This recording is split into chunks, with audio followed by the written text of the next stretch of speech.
Guys, welcome back to Hear Me Out. I'm E. I'm D. And today we'll be discussing episode 3 of Real Housewives of Potomac. Who's excited? I, I don't know if I am, to be honest. This season has been, am I going to age myself saying boof? Boof like lame? I Have don't know you that I've heard that before.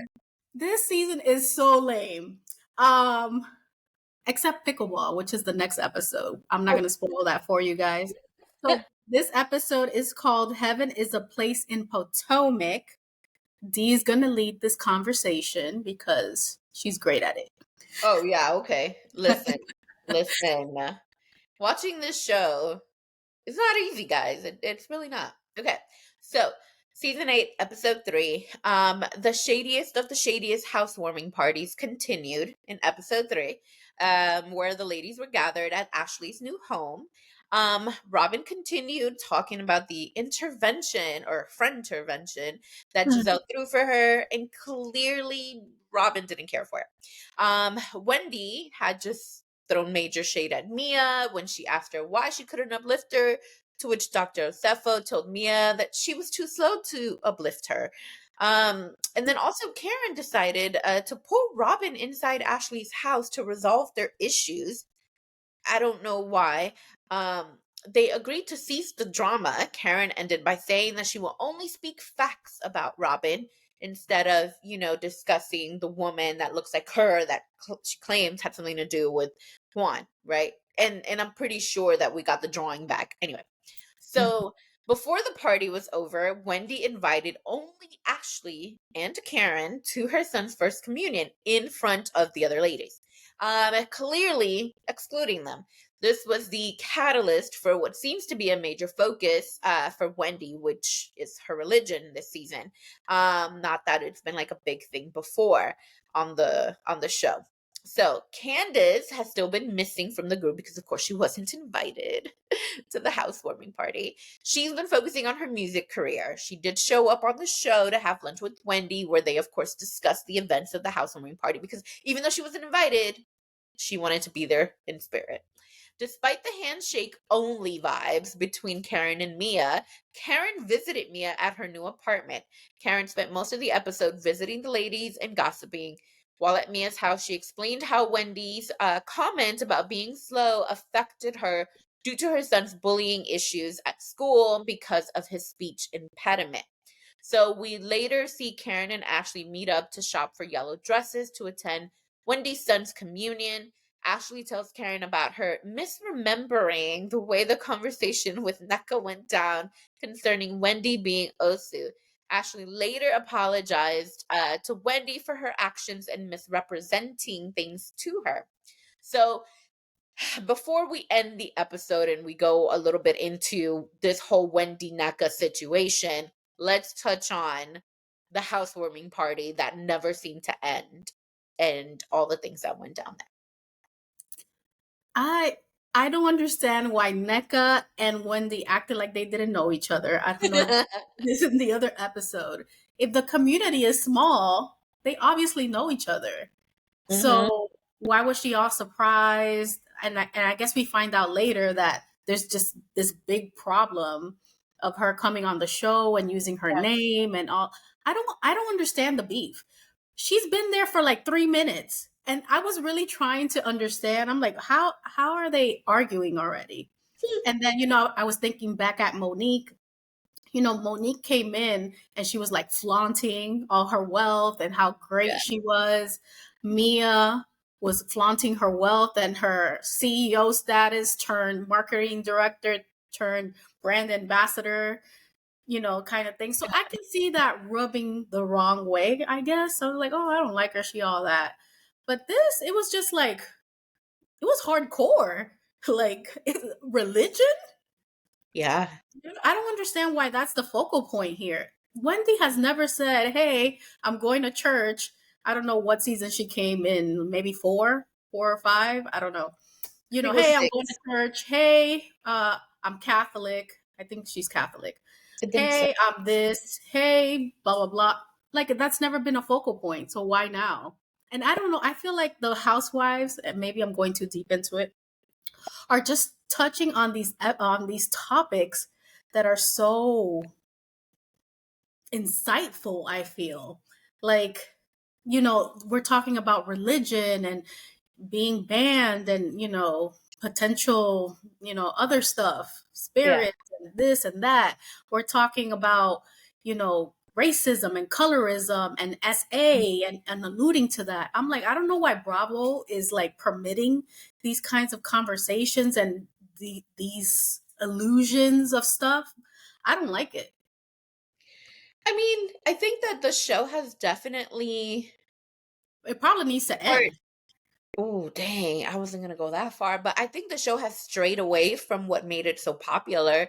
I think that like a lot of the reason people enjoyed it for a long time, why Potomac became such a big franchise compared to all the other cities, is because there was something about the ladies that just kind of drew you like to it, right? Whether it was the Green Eyed Bandit antics, whether it was Monique and her big house trying to like seem like she was, all this and that, or Candace and Ashley's like love it or hate it kind of relationship, all these different things. And of course, who can forget Karen Huger, the Grand Dame, is always going to be the Grand Dame.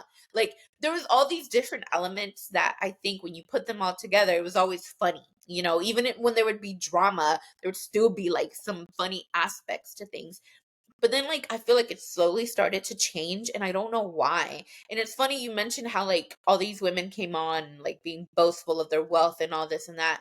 I feel like Wendy was probably one of the only ones who didn't. What she boasted about was all of her degrees and her education, which I loved completely. And it's crazy to see, like, where we are now. The fact that, like, Robin was complaining, I took it as kind of like complaining about the friend intervention that Giselle threw for her. Like 2 seasons ago, Robin would never say anything bad or even insinuate anything bad related to Giselle. And then like for Karen and then Robin to like, put aside their issues, it felt fake. Like it didn't feel like there was I felt a little bit genuine coming from Karen, but it didn't feel genuine coming from Robin. And that just kind of like made me think like, why are you even faking it? What, if you don't care to have a relationship with Karen, why not just say that? Like, why pretend, And and then I also was like, I feel like they've got to know, the producers have got to know that the show's not doing so well if Karen is literally tasked with going around trying to make peace with all the ladies. Like she literally spent the entire episode like going and checking Mm-hmm. in with every single one. Ashley's now, what, like being remorseful about her shadiness and pot stirring. That's what Ashley does. Now she's like, oh, I misremember. No, you didn't. No, you didn't. So it was Mm-hmm. just kind of like it's weird to kind of see these little different like ways in which, and then on top of that, there's some ugliness like with the way that Wendy treated Mia. I was just kind of like, girl, like I love how smart you are, but not gotta insult the girl like that. And later I'll get into the whole NECA and Wendy of it all, but like there is to me at least some very like nastiness that just it becomes too much, and I don't really understand like what the point is. And even like with that whole comment that Wendy made to Mia, we later find out that Mia, it hurt Mia because of the situation her son's going through and the bullying he's facing. And so it's like we have to be careful with the things that we say and do, or at least be mindful. So it's interesting you said that, how they're, bringing up all these topics that like, are just so like they create so much chaos or do incite, problems because like that's literally what that situation caused, right? Like it could have easily gone into the realm of her having bullied Mia, and Mia, could have taken that in a whole nother direction. Like that can be something that if Mia was a more insecure kind of person, like it could have affected her deeply. And then who knows, like how it would have gone. So that's very, I don't know, it doesn't feel like the same Potomac that it Yeah. used to be. It before it was like light drama. I like the dramas, guys. Yeah. some pot stirring. I like, blah blah blah blah blah. I enjoy that. The Ashley and Candace of it all, they go tit for tat and they both can dish it, they both can take it, and then 3 minutes later, they're at a Yeah. club dancing. I Yeah. can dig that. It gives Yeah. me whiplash, but I can dig it. Yeah. If Yeah. anything, they've remained consistent. The They other have. ones, like, I don't know, it just got so deep. Like, I don't, a lot of people seem disenchanted with the franchise. And I Yeah. think some of the internets and the comments, because I'm a comment creeper, they're saying that Karen is just basically holding this season on her back. Like, He is. and I'm seeing it now, and I'm like, you know what? Yeah, she's like the glue that's trying to bind them together Yeah. because they are so fractured.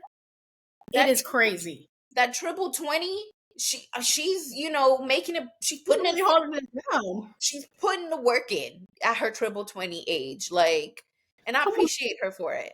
She, it's exactly what you're saying. She is the glue because she has a friendship with Candace, with Wendy, and but she, on the flip side, she has a friendship with Giselle, kind of trying to patch things up with Robin, and she's a friend to Ashley, and Mia and all of that. So even though like Wendy and Mia go at it, Candace and Ashley, Candace and Giselle, all of that, Robin is still, or not Robin, but Karen is still right there in the middle trying to like patch things up, and she really seems to be trying to find a way to like, hey, let's come together, let's sort these things out.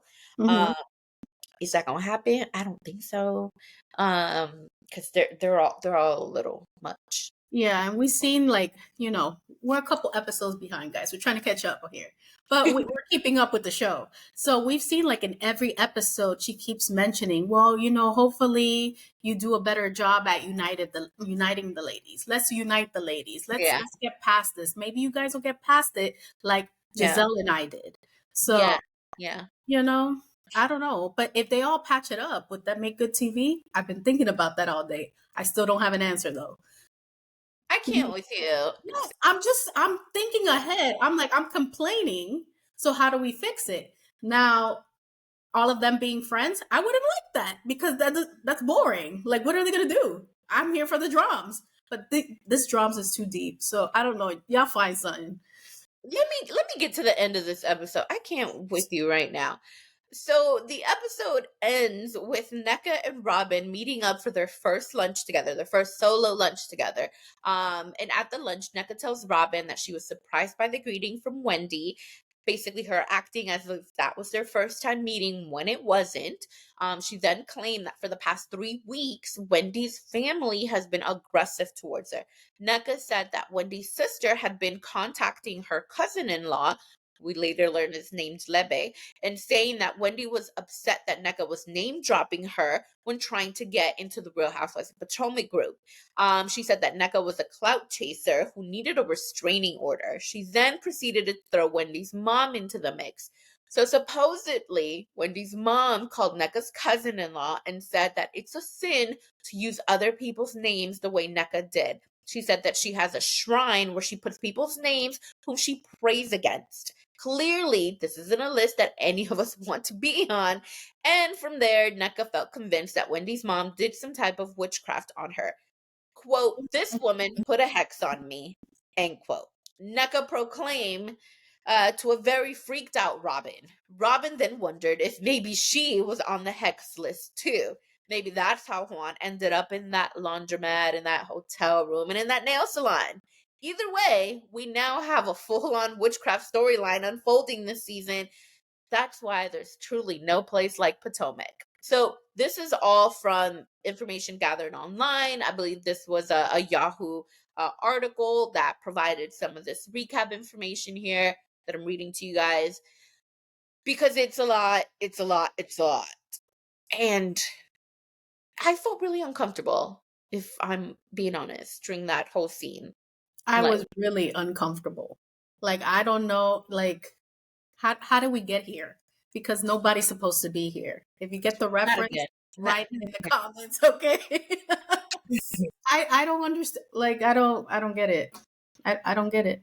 So this goes back to what I was saying, how this season is apparently going to be about Wendy's religion. I don't know why.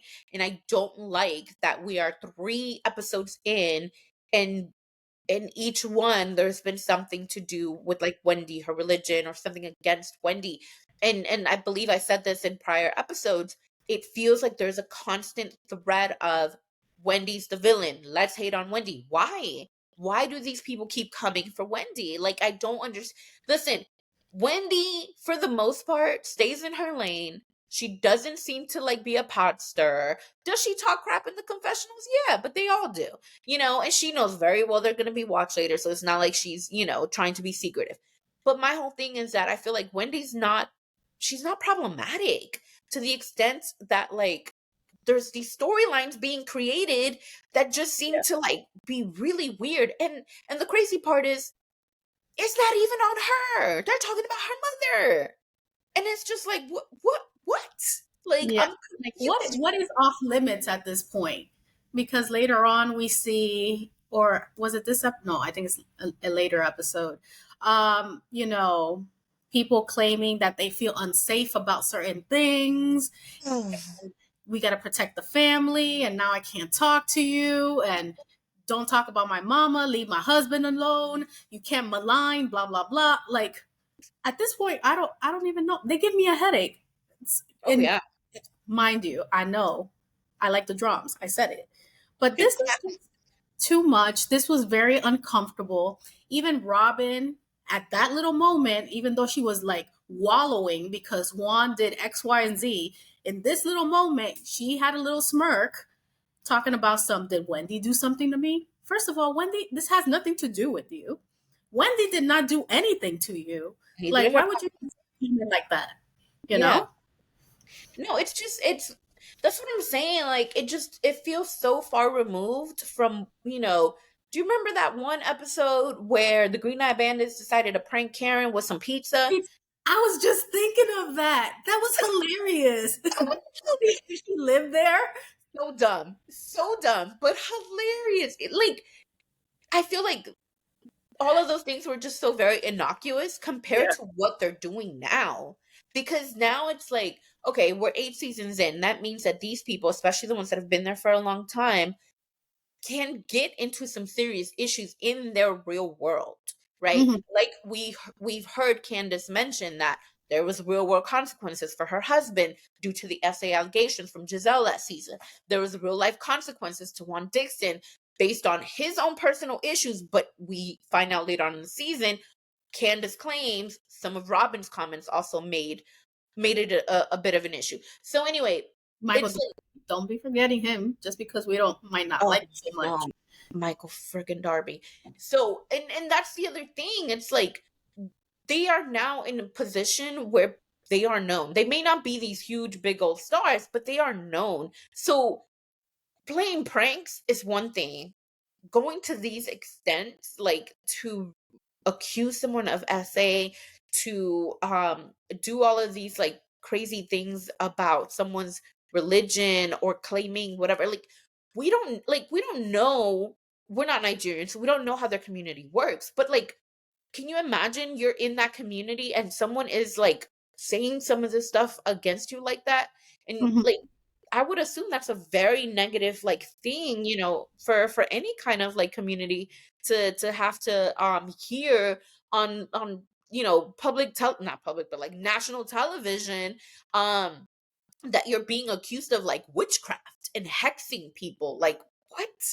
That's crazy. She's a grandmother. Like, what is wrong with you people? That just felt so excessive and unnecessary and ugly. Like, it was like what Wendy did to Mia was wrong. Her treatment of Mia was wrong, but I feel like what they're doing to Wendy is on another level of like, it's pretty bad. And also verges on blasphemous. Like, I don't know, it just made me uncomfortable. Yeah, but at some point, like, they keep messing with Wendy. So when is it not okay? Like, when is it okay not to retaliate? Or when is it like you have to retaliate at some point? Like, I'm not just gonna be the dummy over here taking it. No, You just hate the way I dish it because it's like annihilate. It's an end of Yeah, a conversation once Wendy gets hands on you, like, yeah, physical, that's uh, true. verbal hands on you. Yeah, So, you know, did Mia deserve that harsh comment? No, but I mean, Mia is snarky. They've all treated her bad. Like, yeah. at this point, she's unleashing, and it just came out as rough as One it, thing as to it be sounded. snarky though, and it's another thing to be like nasty. And like I They're all don't nasty to each other, though. At yeah, this, but that's just like on another I feel like that's just on another level. Like what did Mia say that would equate to Wendy calling her slow? she Like said she was too down low. she called her slow. She didn't use the word slow. Yes, she did. She, She said you're too slow for me to uplift you. You're too down low. oh well, man, and you even remember that quote. I sure did. Well, okay. Well, it is harsh, okay? And I'll tell you, it was harsh. I guess I gotta admit it was. As soon as she said it, I was like, oh, like I held my chest Felt and I was like, it. oh my god, that hit you like in the sternum, like in your insides, like whatever's innermost in you, it hit there. Yeah, with you. I just Yes, can't. I cannot. But it no, was, but that's the what I keep, like I said, what I keep going back to is like I feel like it's just not, I don't know, like it's just a little bit much. But again, nothing, that they're doing to malign Wendy or her family, none of that is right either. Like there's no comparison there. Like that doesn't make sense to me. And it's just again, it's disappointing because I was really hoping the season would be a little bit better. Because usually when they introduce someone new, I feel like it kind of brings new life in it. The season can be pretty good. But like you said, the fact that Neka's been there 3 minutes and she's already like boom, like immediately, Mhm. like that's a little bit much. Like it makes me really uncomfortable because it's like and she's got also like the what is it, like the educational credentials, like she's smart as heck. Like I was really excited about her, and then the first thing you start to do is fight with somebody. That just was like, why? That just shows you money can't buy class. Oh, So, was that Wendy-ish enough for you? oh my gosh, Just and that was a my little bit of raw dom for me, actually. grand dame. Raw dom. Just to defend Wendy, I I think she is a little rude, but maybe if I throw a jab hard enough, maybe you'll stop picking on me. Maybe that was her rationale. But then why doesn't she do that to the other ladies? Because the other ladies come hard for her sometimes, and I don't feel like she reciprocates as much. Which Like when, lady? like last season when Robin and her got into it. Remember, it was like early on in the season. Wendy didn't come at her like extra hard or anything like that. In What fact, was her Wendy reasoning felt like about? she was being threatened. Because it involved Mia. Remember the whole cancer situation, and then like Wendy saying how they were wrong for what they said, blah blah blah, and then Robin, I don't know, got butt hurt and started like going off on Wendy. But Mhm. like I don't feel like Wendy really reciprocated in the way that she does with Mia, and I don't know why. Well, Mia did try her in Miami with this whole water thing or whatever liquor throwing and the Peter Yeah, Thomas thing. So yeah, maybe just the beefs aren't the same. man. You get They this level and then you get this level and then this level. But then why would she show her vagina to Mia? This is something I will never understand. That that club night, I'm like, y'all were just mad at each other. So that's what made me question the authenticity of the show. I mean, we all know this reality TV is fake. But then I'm like, how do you go from, blah blah blah blah blah to, hey, let's have fun. We have a great time. Let me show you my hoo-ha. Like, how do we go there? Like, I don't understand. And then the next day they're all fine and dandy till they start harping on what they were initially pissed at. So I don't understand this dynamic. I If don't. I hate you for life. And the story. There's no Yeah, turning back. I think that concludes today's episode. Guys, if you haven't already done so, please subscribe, turn on the notification bell so you don't miss any of our videos. Also, let us know what you think of episode 3. What do you think about this NECA, Wendy, Mia situation? Was calling her slow too low? I have to rhyme sometimes. I said we were done, didn't I? Okay. Guys, we're also growing our community, so we definitely want to thank you guys for helping us get to, new heights. So please continue sharing our video because your friends could be our friends. We could all be friends. We also have social media, which Zia will tell you about. We are on TikTok and Instagram. Hear me out, DNE. So please follow us on socials. We definitely want to have y'all over on that side of life as well. All right, guys, we'll see you next time. Peace. Bye.